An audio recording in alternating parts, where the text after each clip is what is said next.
اور شوبز کی دنیا سے آپ کو بتائیں کہ پاکستان ڈرامہ انڈسٹری پر 4 دہائیوں تک راج کرنے اور ہر کردار کو حقیقت کا رنگ بھرنے والے نامور اداکار اور ہدایت کار عابد علی کو اپنے مداحوں سے بچھڑے 3 برس بیت گئے۔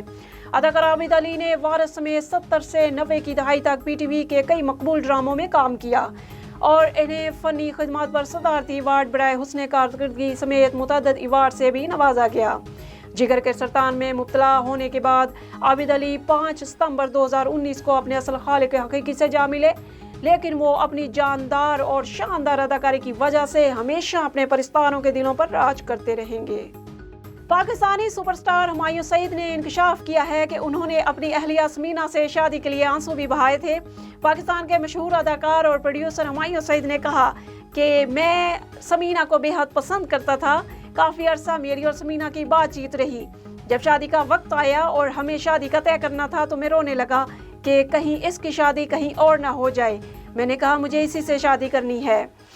ہمایوں سعید نے بتایا کہ میرے والدین نے مجھ سے کافی لڑائی کی۔ ماں باپ بولتے تھے کہ ابھی تمہاری شادی کا وقت نہیں ہے، لیکن بالآخر ہماری شادی ہو گئی۔ بلوچی زبان میں پہلی فلم ڈوڈا آج پاکستانی سینما گھروں میں ریلیز کر دی گئی ہے۔ بلوچی زبان میں بنائی گئی پہلی فلم ڈوڈا آج پاکستانی سینما گھروں کی زینت بن گئی۔ تاریخی فلم کو عادل بزنجو نے ڈائریکٹ کیا ہے، جبکہ نمایاں کردار شعیب حسان نے ادا کیا ہے۔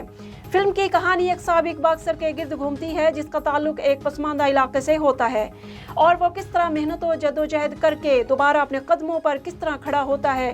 یہ بلوچی زبان میں بنائی گئی پہلی پاکستانی فلم ہے۔